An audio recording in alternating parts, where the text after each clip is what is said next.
What's up everybody, K-Zero here, and it is officially 2 years since I've gotten my Zero. When I first got my Zero, I was a complete beginner on motorcycle riding. That's what I've learned to ride motorcycles on. I think it's been a really good experience so far. I did have a 9-month update video you can check out in the description below. But it's been 2 years. Has anything changed since the update, since I've started riding? And yeah, a couple of things have changed. But let's talk about things that didn't change. Range is still the biggest problem with any electric vehicle, especially motorcycles. Depending on the battery size that you get, this is a 13 kilowatt hour battery, and it does give me good, decent range. If I'm in eco mode, I can get, if I really am careful with what I'm doing, I can get 160 miles, which is pretty good. There's a little asterisk there. We'll get to that in a second. Sport mode, if I'm having a good time, it can be about 100 miles or less. Again, just depends on what you're doing. The harder you run the bike, the faster the battery is going to drain. And so that becomes an issue if you plan on doing group rides, or if you're going to get into the mountains and twisty roads and stuff like that, your battery is just going to die off pretty quickly. And the little asterisk I was talking about is highway. You will not get much highway out of this. I mean, you're talking maximum. I mean, if you do the bare minimum, you can maybe get 50 miles. Again, if you're kind of watching what you're doing. But based on an average in my local area, 65 miles an hour, it lasts, I would say it lasts about 40 miles. There's a town that's kind of close by. It's, I would say, like 35 miles. I left there and I was being pretty conservative when I had about 72 miles. And when I got back, I had just under 30. I think it was like 28 miles or so. Again, I was being pretty cautious on the highway. So it's not great. One of the things that makes me so interested in EVs is just how easy it is to ride. That's still probably the biggest bonus of riding an electric motorcycle. It is extremely easy to ride. With a regular motorcycle, you have to have just so much focus. You have to worry about what gear you're in, shifting gears, downshifting, just making sure that the throttle, you got to be on point when you're riding a normal motorcycle. And not saying there's anything wrong with that. I love riding in general, and having a normal motorcycle has kind of opened my eyes to what it's like riding an EV. And I don't mind that at all. It's a lot of fun shifting, and it's great. But the ease of use of riding electric to me, a lot of the times does outweigh just regular riding. With this, I've got to make sure I have gas. I've got to make sure that, on that point, you got to make sure you're charged and whatnot. This is actually charging right now. I have to make sure that it warms up. I got to make sure the chain is lubed, and I got to make sure it's clean. And then I do check. I have to worry about oil and all that stuff. There's a pretty big checklist that you want to do if you want to stay safe and maintain a long life for your motorcycle if you're riding a regular bike. With this, I literally barely have to do anything. I just hop on and go, and that's it. I don't have to worry about, hey, I got make sure I got to go fill up or any of that stuff. Again, you have to worry about being charged. But like I said, there's usually no worries. The only maintenance that I've done on my Zero is I've gotten 2 tires and I think replaced the back brakes. That's it. That's all that I've done. Nothing else. And it's been just so simple. Not really worrying. I can just park it, charge it, done. Now, if you're gonna ride an EV, you really have to kind of just plan your routes, especially if you're gonna do a little bit of extended riding. Hey, is there a charge station nearby? I can't go that way because there's nowhere really to charge. Now, EVs, electric motorcycles in general, have different options when it comes to charging and range. You have level 1 charging, which is I can plug into any 110 outlet anywhere. So I can technically go to a gas station and just plug in on the outside in one of their outlets and just wait. The problem is level 1 charging from 0 to 100% is 8 hours. So you can see how that would interfere, and that would really slow down any kind of long range riding that you're trying to do.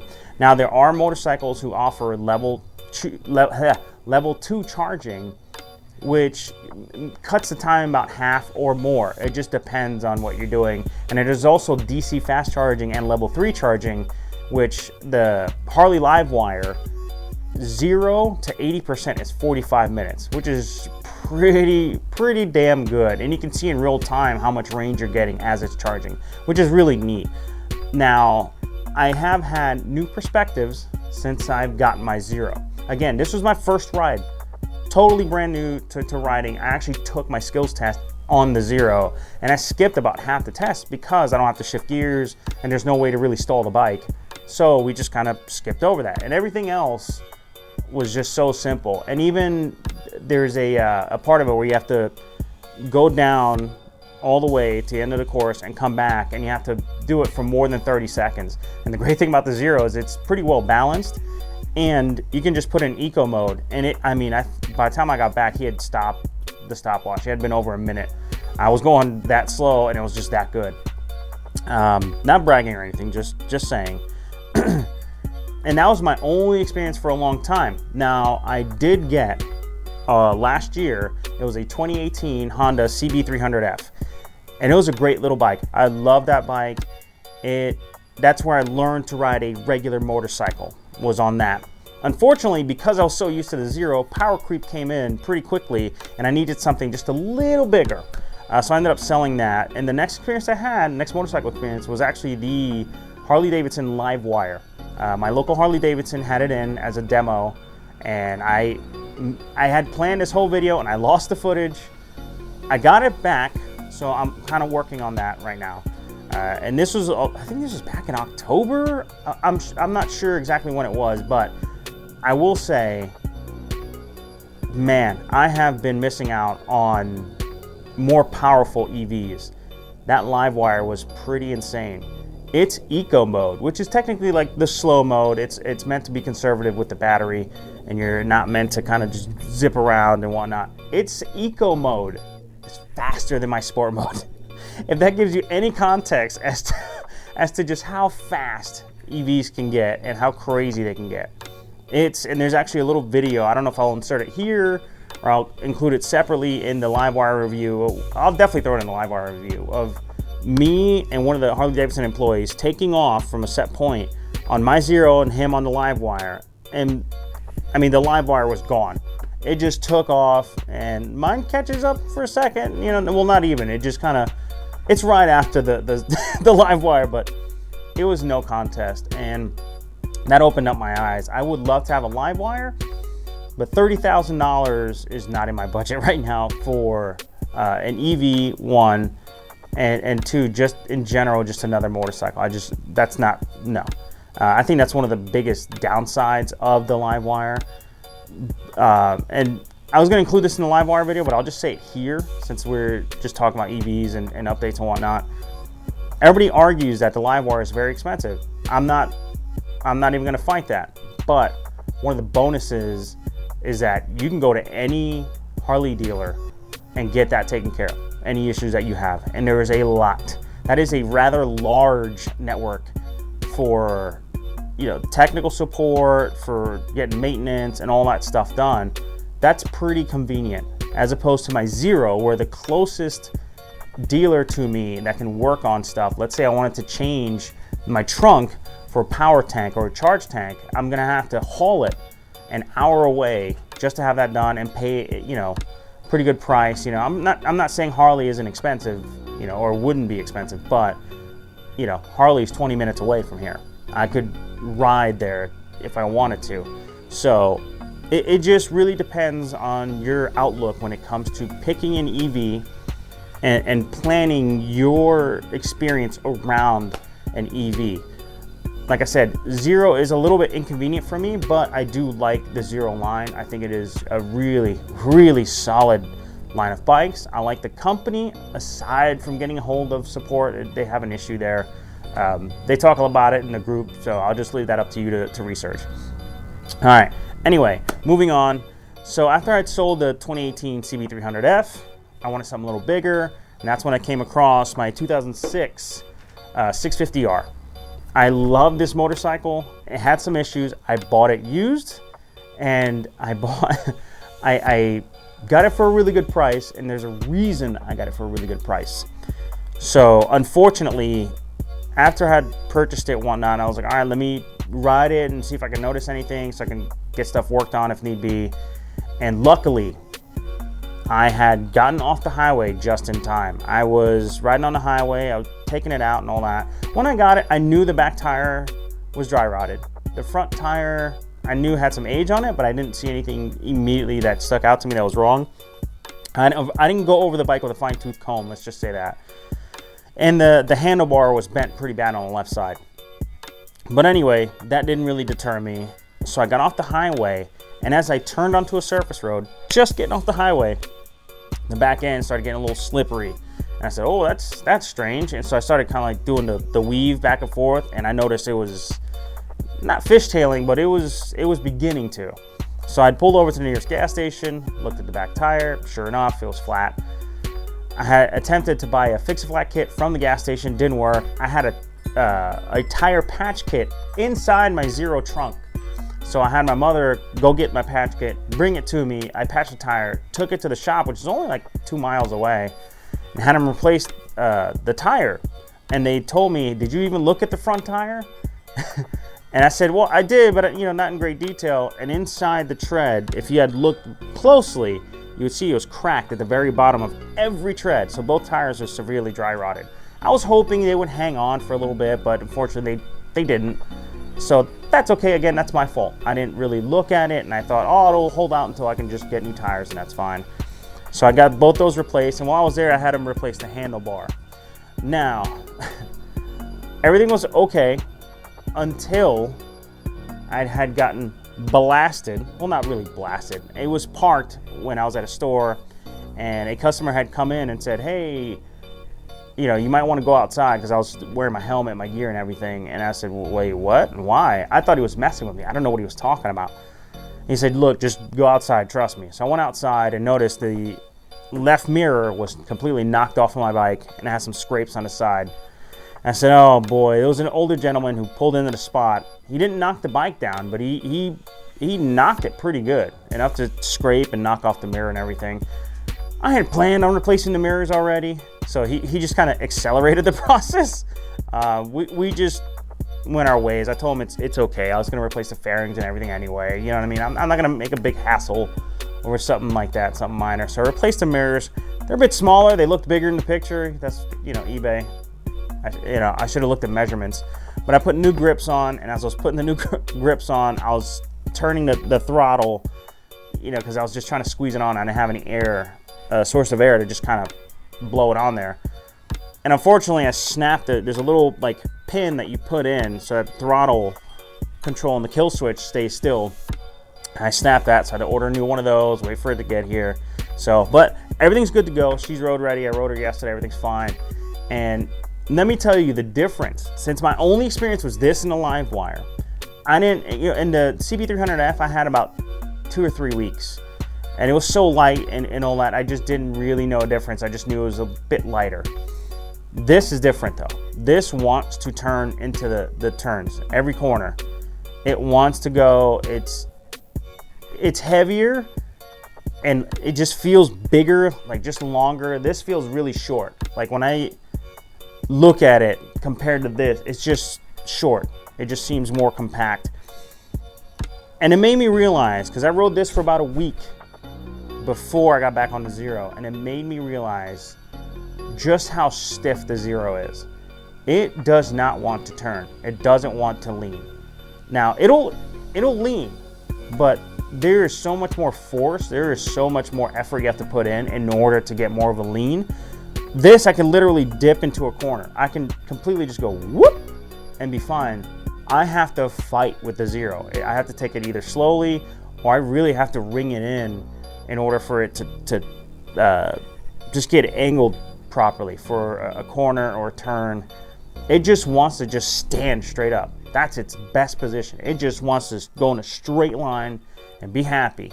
And it just made me realize just how stiff it is. I still enjoy the Zero for its ease of use. I still enjoy it for the looks. I like having that conversation. That's one of the biggest things that I liked about owning a Zero so far in these 2 years.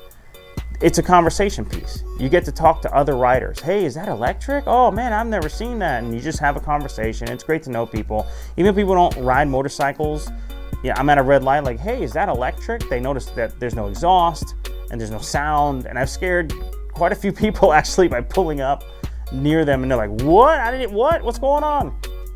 So it's been a really good experience so far. I'm going to continue to love this Zero. I want to keep it forever, but I am looking for another electric motorcycle. Not to replace it, just to have another one. Something a little bit faster, a little more sturdy, has a little bit better look to it. I've been looking at the Eve Rebel from Energica, I'm not sure how you properly say that. Or Livewire, if I get a used one at a good price somewhere. It would be amazing. Something like 25% of the value off of the value. I'd be okay with that. But unfortunately, it's just, there is just nothing that I can just immediately do about it. I'm still paying on the Zero. And it's going to be maybe a couple more years. I haven't decided yet if I just want to get it out of the way or just, save some money on the back end. I'm unsure yet. But I do know that these 2 years have been really incredible, not just for owning a Zero, but for riding. I've learned a lot. I've met some really good people. I've learned more about motorcycle riding as a whole. And I'm really happy that I've started riding. And I wish I could have ridden when I was younger, but I'm glad that I didn't. I think if I would have started riding when I was a teenager or as a young adult, I'd probably be dead. I wouldn't have shown the respect to motorcycles that I do as an older human being. There's definitely some sketchy stuff that I've done, even these days, that I probably would have been a lot worse when I was younger. So I am glad. If you guys are thinking about going electric, as far as motorcycles, I would suggest wait for a demo to come near you, or call around the local dealers and see if they have one that you can go on a test ride with. And I think a lot of people would enjoy the experience. Now, one of the arguments that I see constantly is like, oh, I need to hear the engine and oh, this and that. And it's just, look, it's not, to me, riding isn't just about just the engine. I gotta hear the noise. Like, it's more than that. It's the feeling, it's the experience of riding, especially different motorcycles. Why wouldn't you want to share that? I want to ride a Goldwing and a Softail and all the stuff. Roadsters. I just want to ride everything. I'm glad that I've started off on this, though. It made my learning experience a lot easier. Just starting off in eco mode, fantastic, loved it, and has really honed in my skills by immediately having respect for the bike and what it can do. Starting off in eco mode gets me used to riding, and then once I rode for a while, I think it took me, I don't know if it was 2 or 3 weeks or so, maybe it was a week, I'm not sure, of riding consistently in order for me to just go into that sport mode. And it's helped a lot. And now I ride in custom. The great thing about Zero is that it has an app. I think the Livewire has an app as well. I'm not sure what you can do with the Livewire app. I didn't have a chance to check it out when I was demoing it. But the Zero app, you can customize engine braking, regeneration, top speed, torque, all that stuff, and it's convenient. You can also use it as like a dash, because my Zero's dash is very plain, just the just a regular digital dash that it has. It's no colors or anything fancy at all. It's not a TFT. But you can use your phone just to have a completely different colorful dash and have real-time display. So yeah, that's about it for my experience, my 2-year experience. I'm happy. I'm glad. I wouldn't change I wouldn't go back and change anything. I'm glad I have my Zero, and I'm going to continue to ride it as much as possible. I think I'll put the mileage here. I forget how much it was. I took a picture of it not too long ago, but Yeah, and it's got even more now since I've ridden it since then, quite a bit. So yeah, if you guys have any questions, please post them down below. If you have any suggestions or if there's any other videos that you'd like to see from me, please, again, just comment down below, let me know. Give a like to the video if you liked it, dislike if you disliked it, and thank you guys so much for watching and supporting me, and I'll catch you guys next time.